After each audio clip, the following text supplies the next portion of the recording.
Sejak awal 2020, pasar keuangan global telah mengalami penurunan atau koreksi tajam. Penyebab utamanya adalah pandemi COVID-19 di seluruh dunia, dan ditambah dengan harga minyak dunia turun tajam ke $30 per barrel.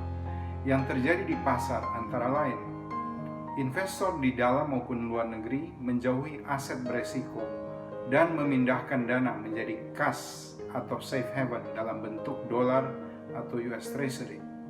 Investor asing menarik dana sehingga menekan pasar saham yang turun 26% sejak awal tahun. IHSG sempat turun 37% dan mencapai level terendah di akhir Maret, sebelum naik 17% ke level sekarang di 4.600. Selain itu, investor asing menarik dana dari pasar obligasi secara masif dan menyebabkan harga obligasi turun. Total dana portfolio asing yang ditarik mencapai lebih dari 130 triliun, sehingga nilai tukar terdepresiasi 15% menjadi 16.300 per dolar. Berdasarkan analisa kami, volatilitas di pasar saham akan tetap tinggi atau naik turun secara signifikan dalam beberapa waktu mendatang karena adanya ketidakpastian atas dampak ekonomi dari krisis COVID-19. Antara lain, pelaku bisnis dan konsumen cenderung mengurangi pengeluaran dalam kondisi ketidakpastian ini. Bisnis yang terdampak berusaha mengurangi biaya-biaya yang akan mempengaruhi pendapatan suppliernya. Pendapatan pekerja tetap yang bisa terkena PHK atau dipotong gajinya maupun pekerja lepas akan berkurang yang berakibat daya beli ikut berkurang. Perbankan akan ketat dalam mengucurkan kredit sehingga perusahaan menjadi lebih sulit mendapatkan pendanaan.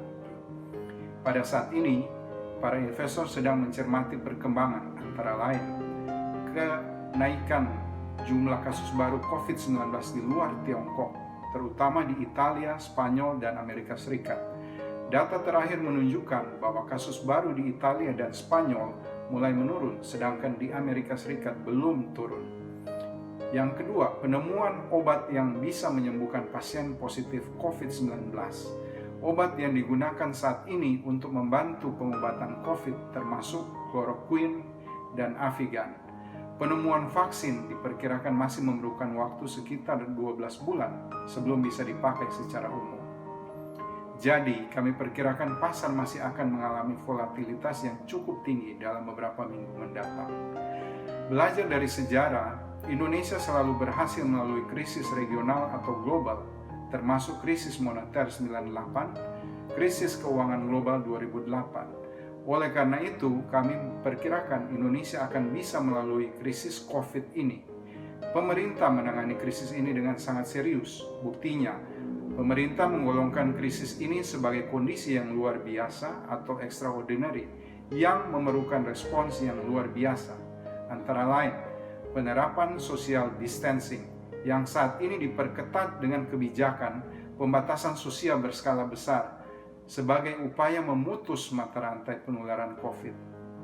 Pemerintah telah mengumumkan stimulus ekonomi dan sosial sebesar 405 triliun untuk mengantisipasi dampak akibat krisis COVID ini.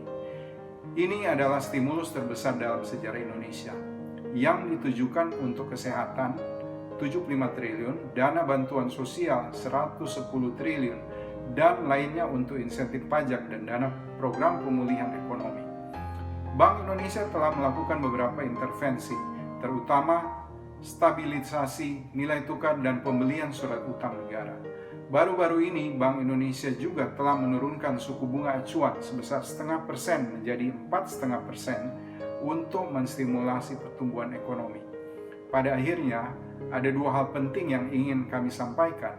Yang pertama, berdasarkan data historis, semakin besar penurunan pasar saham, semakin besar potensi keuntungan di masa depan. Yang kedua, kita tidak bisa melakukan market timing dan berharap membeli di level terendah. Akan tetapi, penurunan yang besar merupakan suatu peluang bagi investor, mengingat pasar yang telah turun banyak memberikan potensi kenaikan yang besar juga. Menurut kami, solusi untuk investor yang memiliki horizon jangka menengah panjang 1-5 tahun adalah tetap berinvestasi secara reguler atau bertahap, karena pada saat krisis harga saham termasuk IHSG menjadi murah dan bisa memberikan potensi keuntungan yang lebih besar. Saya akan mengakhiri dengan pepatah, "Tomorrow will be better," dan badai pasti berlalu.